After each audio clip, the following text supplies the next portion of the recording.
Au nom de l'Église pentecôtiste unie au Congo, nous vous remercions d'être là et nous vous présentons nos condoléances. Il croyait que la mort n'était pas sa fin. Il croyait qu'après sa mort, il attendra le retour de Christ Jésus pour être ressuscité, afin d'aller rester auprès de Christ Jésus pour toujours. Ça, nous devons le savoir tous, que la mort n'est pas une fatalité. La mort, ce n'est pas la fin de toute chose. Mais la mort, c'est parmi les choses qui nous permettent de nous approcher du Seigneur. Parce que si le Seigneur tardait à venir, tous nous finirons par mourir un jour. Mais si le Seigneur revenait aujourd'hui, nous qui sommes vivants, nous n'aurons aucun avantage sur Pasteur Charles. Il va ressusciter premièrement, et nous avec lui, nous partirons tous ensemble. Il n'y a personne qui devancera l'autre parce que nous sommes vivants ou parce que les autres sont déjà morts. Non, l'apôtre Paul est en train de nous dire clairement que lorsque le Seigneur reviendra, la première des choses, c'est les morts en Christ qui vont ressusciter, les vivants seront transformés, tous ensemble nous partirons à la rencontre du Seigneur et nous resterons pour toujours avec le Seigneur. Ça, nous devons le savoir tous. Mais comment faire pour pouvoir être aussi prêt, pour pouvoir partir avec le Seigneur lorsqu'il reviendra pour prendre son épouse? Nous devons faire partie de cette épouse pour pouvoir aller. Bien mes frères et sœurs, il y a ceux-là qui prétendent que personne n'ira au ciel si ce n'est que Jésus-Christ seul. Lorsque vous lisez dans Jean chapitre 3, le verset 13, le Seigneur Jésus il parle avec Nicodème. Il lui dit, personne ne peut aller au ciel si ce n'est le Fils de l'homme qui est descendu du ciel et qui est dans le ciel. Là, il y a ceux-là qui se disent, mais il n'y a que Jésus qui partira au ciel, personne n'ira au ciel. Mais nous avons la révélation des Saintes Écritures. Nous comprenons clairement ce que le Seigneur voulait dire par là. C'est vrai, il n'y a personne qui ira au ciel. Et pour aller au ciel, il faut être en Christ Jésus pour partir avec lui. Parce que Christ, lorsqu'il va partir, il ne partira pas seul. Il partira avec tout son corps. Jésus est la tête pendant qu'il dirige toutes choses, mais tous les corps qui est constitué de bien-aimés frères et sœurs qui ont accepté de donner leur vie à Christ et qui sont nés de nouveau, font partie de son corps. Et lorsqu'il va partir, il partira avec tout son corps. C'est ce jour que Pasteur Charles et nous tous, nous partirons ensemble. Amen. Alléluia. Mais vous devez comprendre que pour faire partie du corps de Christ, on n'y adhère pas. On ne signe pas, je ne sais pas, une alliance sur cette terre pour faire partie du corps de Christ. Pour y faire partie, il faut naître de nouveau. Si de ton vivant, tu n'arrives pas à naître de nouveau, tu ne peux pas faire partie du corps de Christ Jésus.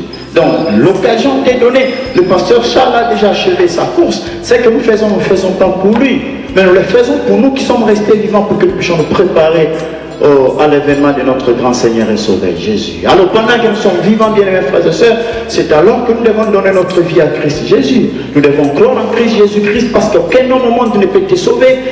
Tout le monde est de la nature pécheresse. Alors il n'y a que Dieu lui-même qui peut te sauver. Mais ce Dieu-là pour pouvoir te sauver, il a pris la chair humaine, il est venu dans ce monde comme un homme pour prendre ta place, porter tes péchés, afin que toi tu ne puisses plus être condamné à cause de tes péchés. Donc aujourd'hui, si tu acceptes Jésus-Christ, tu lui donnes ta vie, tu acceptes de te repentir de tes péchés, tu acceptes de te faire baptiser au nom de Jésus-Christ pour que tes péchés soient remis, et là le Seigneur te remplira de son esprit, et une fois que tu es baptisé au nom de Jésus-Christ et tu es rempli du Saint-Esprit, tu te laisses conduire selon le Saint-Esprit et tu persévères en pratiquant la parole de Dieu, en se sanctifiant. Tu as l'espérance du salut et la mort ne sera pas une fatalité pour toi.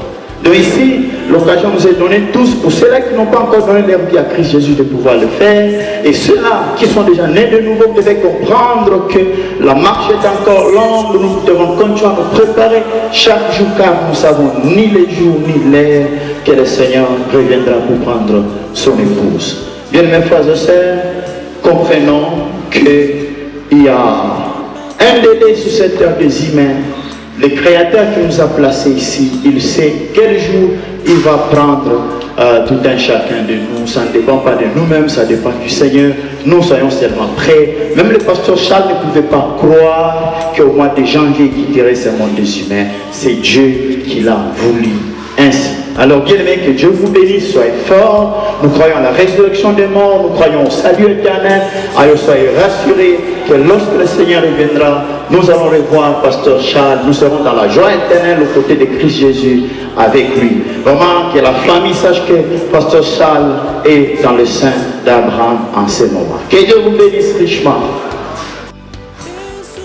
Révérend pasteur, frères et sœurs, amis et connaissances, nous venons par la présence remercier, saluer la présence de tout un chacun en ce jour douloureux. Celui qui vous parle, c'est le premier neveu de Charles Mutombo. Pourquoi nous voulons rendre plutôt hommage à l'illustre disparu qui vient de nous quitter.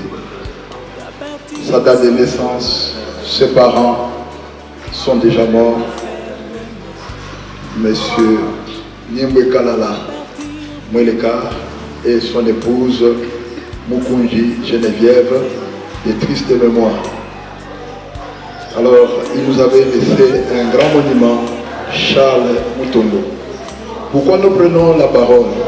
C'est juste pour partager avec nous les vivants sur les leçons de vie tirées de cet homme. À cette heure, nous ne pouvons rien dire à Charles.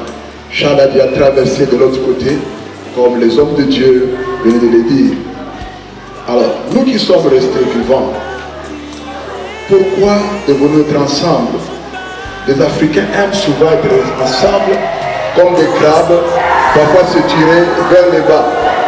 C'est ce qu'on appelle l'Inkala, c'est ça en Swahili. Il n'y a pas besoin de fermer le couvercle.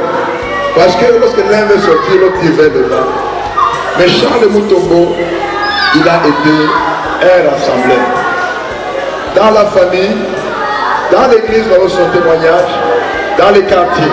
Nous ne parlons pas parce qu'il est mort, mais nous parlons pour que nous puissions tirer des leçons. Que ta présence dans la famille, c'est pour tirer les gens. Je dois partir dans cet enfer que j'ignore encore.